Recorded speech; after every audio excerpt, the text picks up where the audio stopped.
सर्वांना नमस्कार. मी आहे मीनल करनवाल, मुख्य कार्यकारी अधिकारी, जिल्हा परिषद जळगाव.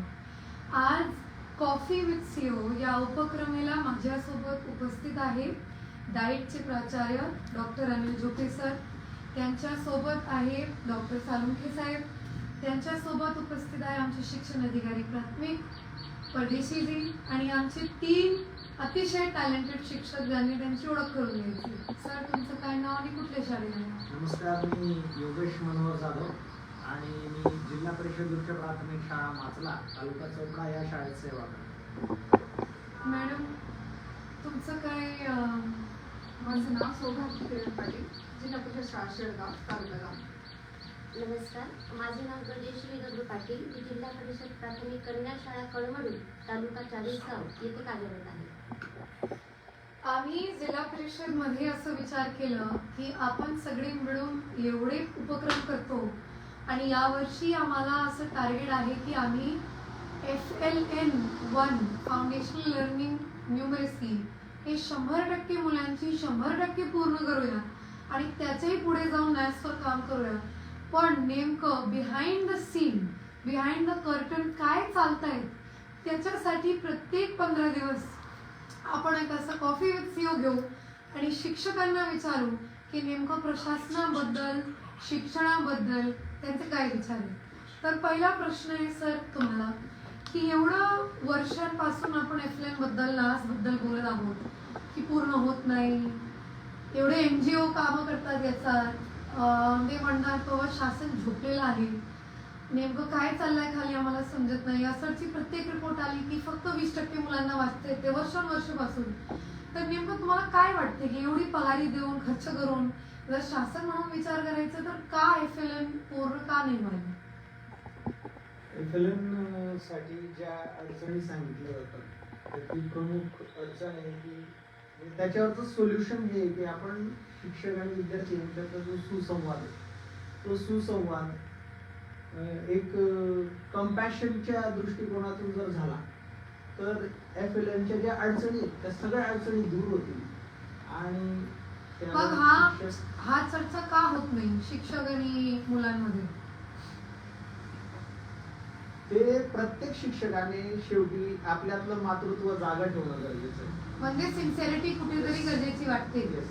मग जर तुम्हाला एक मी आज कॉफी विथ सीओ घेतोय, कॉफी विथ करण सारखं रॅपिड फायर विचारलं की जिल्ह्यात आमच्या 8,500 शिक्षक आहेत, तुमच्या अंदाजाने किती सिन्सिअर असतात? माझ्या मते प्रत्येक शिक्षक हा आपल्या परीने सिन्सिअर आहेच.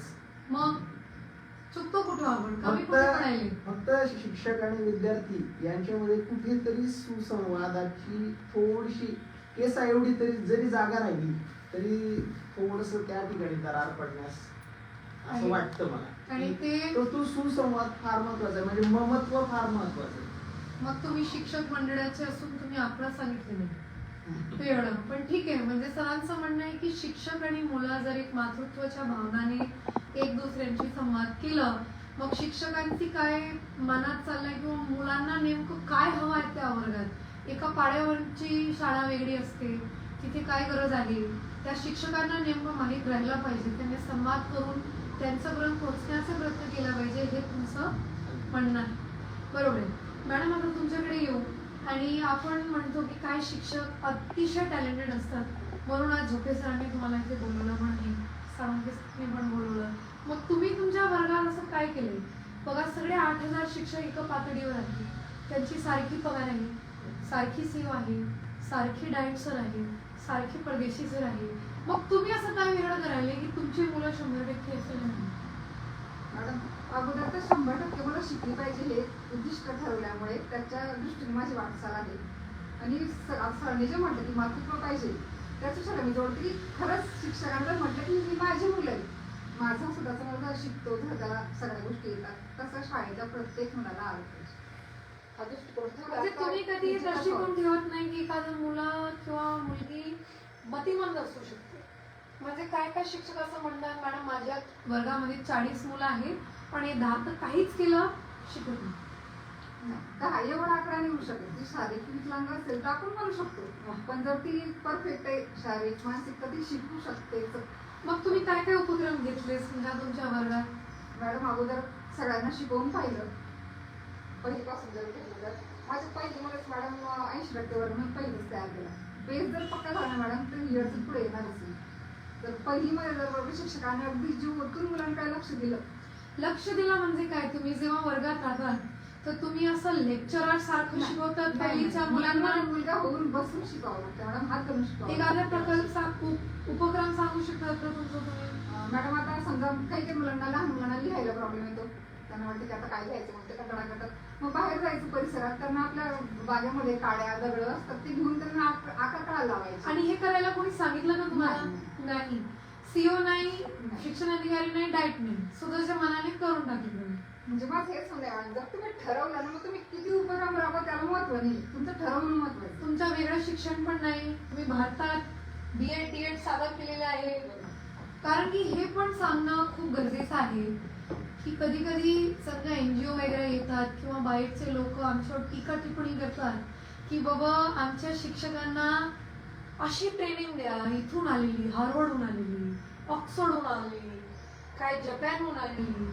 आणि मला वाटते की आमच्या शिक्षकांना जर तेवढी फ्रीडम दिली तर आणि ह्या मातृत्वाच्या भावनाने त्यांनी केलं, मग हे एवढे टीचर लर्निंग मटेरियलचा सुद्धा एवढा उपयोग नाही जेवढा तुम्ही मनाने करणार. चालेल, थँक्यू मॅडम. मॅडम आता तुमच्याकडे ह्याच प्रश्नांना थोडा पुढे आपण घेऊन जा. मी कधी कधी अशा लोकांना वाचते, साहित्यकारांना, जे म्हणतात की यार एका गावांना त्याचे अधिकार पूर्णपणे परत दिले पाहिजे.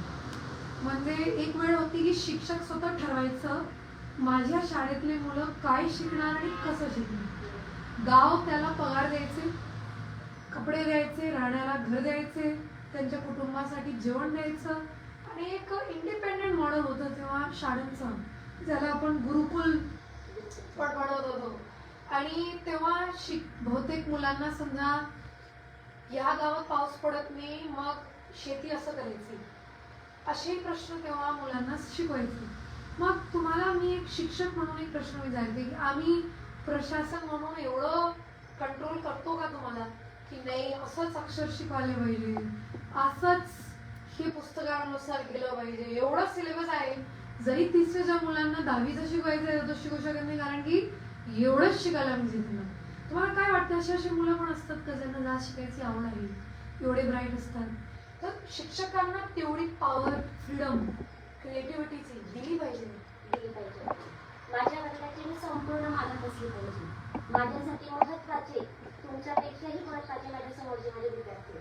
माझे विद्यार्थी जेव्हा माझ्यासमोर असतील तेव्हा जर माझा आज पाठ तासण्यानुसार जर जो घटक ठरलेला असेल, पण जर माझ्या विद्यार्थ्यांची मानसिकता नसेल तर मी ते घेणार नाही. पाऊस बाहेर पडतोय, माझ्या मुलांना जर वाटत असेल की आपण पाण्यात थोड्या सोडूया तर मी पाठ घटक ठेवले आणि तुम्ही सोडून देता त्यांना? हो मॅडम. आणि अभ्यासक्रम पूर्ण करणं हे आपला उद्देश नाही, ते साधन आहे. आपल्याला विद्यार्थ्यांना जे मूल्य आणि संस्कार द्यायचे त्याच्यासाठी आपण आम्हाला ठरवून दिलेले साधन आहे, साध्य नाही. आणि त्या साधनाचा उपयोग कुठे कसा करायचा ते आम्हाला ठरवण्याचं स्वातंत्र्य आपण आम्हाला द्यावं. आता हे झालं शिक्षकांचा दृष्टिकोन. छोटे सर, तुम्ही डाएट मध्ये घुसतात आणि ही शिक्षिका म्हणाली मला फ्रीडम पाहिजे. तुम्ही किती फ्रीडम यांना देऊ शकणार आहे हे सांगा. कारण की डाएट मधून किंवा सीओ म्हणून आपण असा विचार करतो यार शिक्षक काय करायला खाली, आपण त्यांना ठरवू देऊ की 1 2 3 अशी गोष्टी करायला पाहिजे, असा कंट्रोल करा असं आम्हाला वाटते. नाही, कंट्रोल करा हा मुद्दा युनिव्हर्ससाठी आहे, सर्वांसाठी, सार्वजनिकसाठी आहे, व्यक्तिगत नाही. व्यक्तिगत जर तो शिक्षक चांगलं काम करत असेल तर त्याला तेवढं फ्रीडम दिलं गेलं पाहिजे आणि तसं देण्याचा आम्ही प्रयत्न करतो. किंवा जे करतायत त्यांना प्रोत्साहन देणं, मातृसंस्थेच्या भूमिकेतून आम्ही त्यांना प्रोत्साहन देण्याचा प्रयत्न करणं, त्यांना काय गरज आहे त्यांच्या गरजा ओळखणं आणि त्या गरजा पूर्ण करण्यासाठी प्रशिक्षणाचं आयोजन करणं ही आमची भूमिका आहे. म्हणजे तुम्ही फक्त मिनिमम ठरवतात हा. आणि मॅक्सिमम शिक्षक ठरवू शकतात हो. असं तुमचं म्हणणं आहे. ठीक आहे. तर आमची आजची चर्चा फार या दिशेने चालली आहे की शिक्षकांना मुलांसाठी तेवढी फ्रीडम दिली पाहिजे की ते एखाद्या वातावरणातली गोष्टीलाही शिकू शकतात. आणि आता आजचं जग आहे AIचं, आर्टिफिशियल इंटेलिजन्स, आणि आपण म्हणतो की आपण ज्या स्पीडने चालले आमचा सिलेबस फार लवकर आउटडेटेड होणार आहे. त्या मुद्द्यावर एक शेवटचा प्रश्न साळुंखे सरांना, ते पण डाईटमध्ये तुम्ही डाईटमध्ये काय आहे? वरिष्ठ अधिव्यक्त आहे. त्यांना एक प्रश्न माझाही आहे की मी कधी कधी गंमत मध्ये एक गोष्ट म्हणते की समजा दिल्लीमध्ये ही डिस्कवरी झाली की कुत्रे उडू शकतात, तर दिल्लीने मुंबईला फोन केला की हॅलो कुत्ते उड सकते हैं, आणि मुंबईने जळगावला झोपे सरांना कॉल केला की कुत्रे उड सकते हैं हे सिलेबस मध्ये शिकवायचं आहे मुलांना, अशी डिस्कवरी झालेली आहे. मग जोपर्यंत यावलच्या एक म्हणजे एक खोपऱ्याच्या शाळेपर्यंत मेसेज गेला तोपर्यंत लक्षात आलं की लोकही उडू शकतात. म्हणजे सांगायचं थोडक्यात अर्थ हे की इनोव्हेशन मध्ये बाहेरचे देश एवढे स्पीडने चालले, जर आमच्या मुलांना पुढच्या 20-25 वर्षासाठी अमृत काल आमचे माननीय पंतप्रधान मोदींनी म्हटलेलं आहे, त्याच्यासाठी इनोव्हेशन मध्ये जर आमच्या मुलांना तयार करायचं आहे तर एक स्वतः कुठलीही गोष्ट शिकून घेण्याचा कॉन्फिडन्स त्यांना देऊ शकतो. अगदी नक्की देऊ शकतो मॅडम, आणि ही काळाची गरज आहे. खरं म्हणजे कॉफी पण घ्यायची बरं का, नाही तर कॉफी विथ सीओ लोक म्हणणार दर्शक की कॉफी नाहीये. काळ इतका पुढे चाललाय, एआयचं युग आपण म्हणतो आहे, तर विद्यार्थी सुद्धा आता इतके फास्ट आहे, तर शिक्षकाने त्यांच्या पुढे असलं पाहिजे ही अपेक्षा आहे. त्यामुळे आमचे शिक्षक पण बऱ्यापैकी आता इनोव्हेटिव्ह आहेत, बऱ्यापैकी त्यांचं आता डिजिटलमध्ये पण प्रगती शिक्षकांची आहे, आणि शासन स्तरावरून देखील आपले बरेच प्रयत्न चाललेले आहेत की त्यांना एआयच्या संदर्भात पण आता शासनाने त्या संदर्भात पण काम सुरू केलेलं आहे. तर शिक्षकांपर्यंत पोहोचवण्याचा प्रयत्न आम्ही डायट म्हणून नक्कीच करत राहू, आणि शिक्षक पण खूप चांगलं काम फील्डवर आता करत आहे. आमचं नेहमीच म्हणणं आहे मॅडम की शिक्षकांमध्ये त्यांच्या बुद्धिमत्तेची कमी नाही आहे, परंतु शिक्षकांनी जर थोडं मातृत्वाच्या भूमिकेत मुलांकडे बघितलं आणि त्यांच्यात जे काही आहे पोटेन्शियल ते जर विद्यार्थ्यांपर्यंत पोहोचवलं तर मुलं खरंच चांगलं. म्हणजे जसं नागपूरच्या एक शाळेत मुलं जॅपनीज शिकतायत कारण की फोन देऊन दिला आणि म्हटलं की स्वतः जॅपनीज शिका आणि मुलं शिकतील, तो शक्य आहे की नाही? मग डेली जर तुम्ही एक एक टॉपिक मुलांना दिलं की आज आपण गेटवे ऑफ इंडिया बद्दल वाचू आणि स्वतःच्या फोन एका ग्रुप लिडरला देऊन टाकलं तर तो बघेल ओके गेटवे ऑफ इंडिया, आता तू बघ यांना सगळ्यांना सांग गेटवे ऑफ इंडिया काय, किंवा चोल कुठे होते, चोला पल्लव कोण होते, असं डेलीचे जर त्यांना सिलेबस उघडूनही आपण मुद्दे दिले तर ते स्वतः शिकून बाकी त्यांच्या मित्रांनाही सांगतील आणि सिलेबसच्या पुढे जाऊन एक विकासही त्यांचा त्या वर्गात होतील. पण याच्यासाठी आमच्या शिक्षक मित्र जे व्हिडिओला पाहते त्यांना मातृत्वाच्या भावनेने आणि एक सिन्सिअरिटीच्या भावनेने पुढे जायचं आणि हेही सांगू इच्छिते की ते केपेबल आहे आणि त्यांच्यामध्ये तेवढी पोटेन्शियली आहे असा विश्वास मला प्रशासनातर्फे प्रत्येक शिक्षकांवर आहे. आता आपण आमची कॉफी विथ सीओ संपूया. शेवटचा रॅपिड फायर प्रश्न आहे सर्वांसाठी. सर्वांचा सर्वात फेवरेट सीओ कोण होतं? आपण तुम्ही एवढ्या वर्षापासून पाहिले सीओला, तुमच्या सर्वात फेवरेट सीओ कोणी? झोपे सरांना विचारलं. आता टप्प्याटप्प्याने आहे, पण मला सांगता येईल एक एक रामस्वामी मग मी नाही 2 नंबर क्रमाने आले तो क्रम सांगा, त्यानंतर पंकज कुमार असे असेल आणि आता मग मी तिसरा नंबर तिसऱ्यांदा नाही चाल फरक असंच मजाकचा प्रश्न होता. आज सगळे शिक्षक मंडळी आम्हाला कुठूनही पाहत असेल तर त्यांना विनंती आहे की आमचे जे मुलं आहेत गावाकडचे सुद्धा मुलांमध्ये एवढी पोटेन्शियल आहे पण त्याचा विकास द्रोणाचार्यासारखे शिक्षक जे तुम्ही आहेत तेच करू शकतात. मग सगळ्या शिक्षकांनी जसं इकडच्या शिक्षक मंडळीने सांगितलं की सिन्सिअरली आणि पात्रतेच्या भावनाने पुढे जायचं आणि FLN तर काय चिल्लर गोष्ट आहे, आम्ही AI साठी आमच्या मुलांना डेव्हलप करू, त्या भावनाने त्या पोटेन्शियलने आपण पुढे जाऊ. सर्वांचं खूप खूप धन्यवाद. थँक्यू.